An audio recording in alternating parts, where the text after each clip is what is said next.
Have you ever wondered what it would look like if someone was so in love with God, so completely overwhelmed by spiritual feeling, that to everyone else they just looked insane? Well, that's exactly the story we're diving into today. It's the incredible journey of Sri Ramakrishna, a 19th century mystic whose divine ecstasy was a spectacle of madness that completely baffled the world around him. So, here's how we're going to break down this amazing story. We'll start with what's called his divine madness, then look at the very worldly way his family tried to fix it. We'll see the arrival of the master, who finally got what was going on, then dive into his intense practices on the path of Tantra, and finally see how he brought it all together. All right, let's set the scene. We're at the Dakshineshwar temple near Kolkata. A young priest, Ramakrishna, has this earth-shattering vision of the Divine Mother. And from that moment on, he's just not the same. He's in a state of constant, overwhelming ecstasy. But here's the thing. To the outside world, this didn't look holy at all. It looked like he was completely losing his mind. And that, right there, was the huge question that had everyone scratching their heads, from the temple bigwigs to his own family. Was this man a lunatic who needed to be locked up?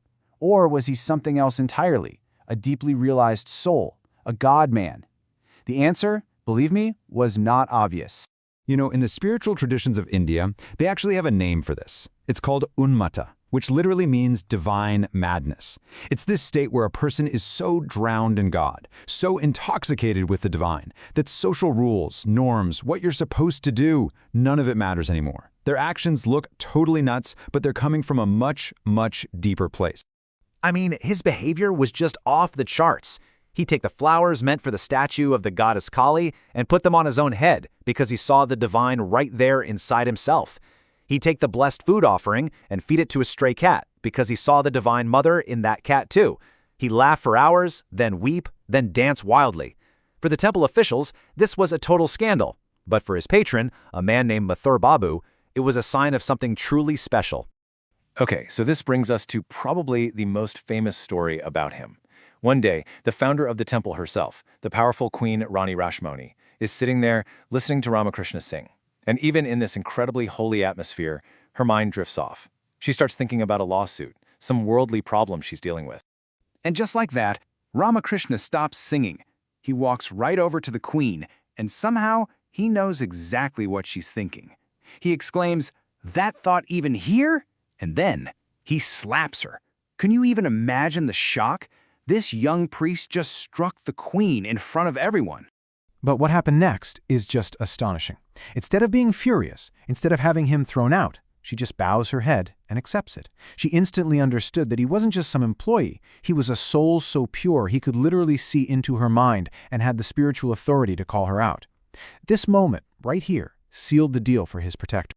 So as you can imagine, rumors of his madness start spreading back to his home village, and his family, they are getting desperate. So they come up with a very conventional, very worldly solution to what they saw as a spiritual problem.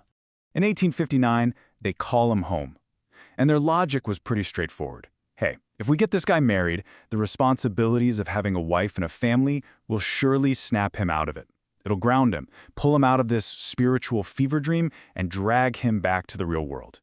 But Ramakrishna's reaction, wow, it was anything but worldly. To everyone's shock, he doesn't fight it. No. Instead, in a state of ecstasy, he tells them exactly where to go to find his bride. He says she's been reserved for him by Providence. He took their earthly plan and saw it through a totally divine lens. So this is the key, right? The massive difference between what they wanted and what actually happened. The goal was to tie him to worldly life. The reality? He was married to a 5-year-old girl named Sarada Devi, so it was a purely symbolic union. Soon enough, he was back at the temple, and his divine madness just kept on going, completely unchecked. The plan was a total flop. Okay, this next part. This is the turning point of the entire story. After years of being called crazy, after years of being misunderstood, someone finally shows up who has the wisdom to see Ramakrishna for who he truly was. So in 1861, this incredible figure arrives at the temple. She comes by boat, a woman ascetic, a wandering holy woman dressed in orange robes. Her name was the Bhairavi Brahmani. And she wasn't just anyone. She was a true master of the deep, complex spiritual science of the Tantras. The Bhairavi takes one look at Ramakrishna, at all his so-called symptoms, the burning sensations in his body, the fact he never slept, his wild emotions, and she doesn't see sickness, She doesn't see madness. She immediately recognizes it as Mahabhava, the highest possible physical sign of divine love, a state that's written about in the scriptures but is almost never seen in a real person. She didn't just understand him, she celebrated him. She declared that his condition wasn't a disease that needed a cure, but a divine state that needed to be revered. And to prove it, she called a council of the most brilliant scholars of the time. They examined him, they compared his state to the descriptions in the holy books, and their conclusion was absolutely monumental. They declared, unanimously, this man is an avatar, a divine incarnation. Just like that, the madman was officially a master. So, with his state finally validated and understood, Ramakrishna, under the Bhairavi's expert guidance, starts on a whole new journey. This wasn't just random ecstasy anymore. This was a systematic, scientific exploration of the highest states of consciousness. It was a disciplined quest. He began the intense, rigorous disciplines of the 64 major tantras. Now, the goal of these practices, which are often really misunderstood, is actually simple but so profound.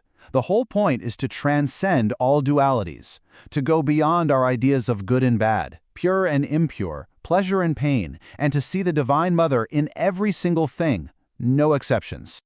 And these practices were intense. I mean, look at this. To conquer disgust, he had to meditate in cremation grounds, surrounded by death. To get over that deep human instinct of revulsion, he was told to touch rotten flesh, to force his mind to see God even in decay, and to master lust, probably the most powerful human drive. He had to learn to see every single woman, no matter the situation, as a manifestation of the Divine Mother herself. And what is just completely mind-blowing is that mastering all 64 tantras was just the beginning. This was all part of a 12-year period of non-stop spiritual practice. After he mastered one path, he would just move on to the next. He explored the path of devotion in Vaishnavism, the non-dual path of Advaita Vedanta, and he even practiced Islam and Christianity, realizing the exact same ultimate truth through every single one. You know, the story of Sri Ramakrishna really forces us to ask a pretty radical question.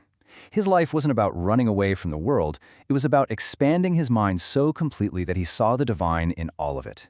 So what does it really mean to find God, not just in a pretty temple or on a mountaintop, but in everything, even in the things that our society tells us are ugly, impure, or forbidden?